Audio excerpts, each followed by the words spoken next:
नमस्कार दोस्तों। क्या आप जानते हैं कि कैंसर एक बहुत ही कॉम्प्लेक्स बीमारी है। जिस तरह कर्ण की मृत्यु के 100 कारण बताए जाते हैं, उसी तरह किसी व्यक्ति को कैंसर क्यों होता है, इसके भी हजारों कारण हो सकते हैं। लेकिन अगर हम गहराई से देखें तो मुख्य रूप से 3 कारण सामने आते हैं। आइए जानते हैं वो क्या हैं। बेसिक रूप से कैंसर एक जीन म्यूटेशन से होने वाली समस्या है, यानी समस्या की शुरुआत हमारे जीन्स से ही होती है। सीधे शब्दों में कहें तो यह डीएनए लेवल पर शुरू होती है।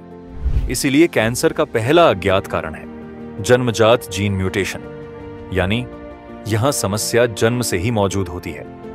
इसका मतलब है कि पेरेंट्स से डैमेज्ड जीन बच्चों को मिल जाता है और उम्र बढ़ने के साथ साथ यह कैंसर का रूप ले लेता है। लगभग 5 से 10% कैंसर के मामले इस तरह से आते हैं। दूसरा कारण है उम्र। हां, आप शायद न कभी नहीं सोचेंगे कि उम्र भी कैंसर का एक कारण हो सकती है, लेकिन सच्चाई यह है कि जैसे जैसे उम्र बढ़ती है कैंसर का रिस्क भी बढ़ता जाता है। और तीसरा कारण है लाइफस्टाइल। पहले 2 कारण हमारे कंट्रोल में नहीं है, लेकिन यह तीसरा कारण पूरी तरह से हमारे हाथ में है। लगभग 40% कैंसर के मामले हमारी लाइफस्टाइल की गलतियों के कारण होते हैं। इन लाइफस्टाइल फैक्टर्स को अगर हम और गहराई से समझें तो इस 4 प्रमुख कारण सामने आते हैं। सबसे पहला और महत्वपूर्ण है धूम्रपान।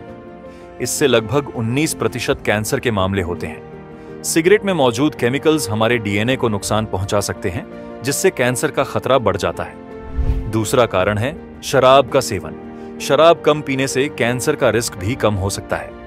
इस आदत से लगभग 6% कैंसर के मामले सामने आते हैं। तीसरा और बहुत महत्वपूर्ण कारण है मोटापा।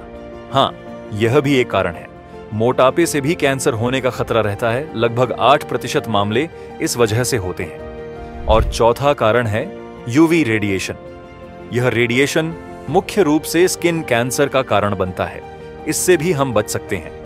तो ये हैं मुख्य कारण। जो हमारे हाथ में नहीं है उन्हें छोड़कर जो हमारे कंट्रोल में है उन पर ध्यान देना बहुत जरूरी है।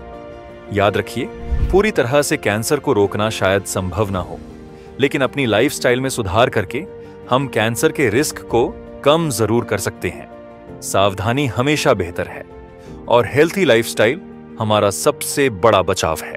आप सभी स्वस्थ रहें, खुश रहें।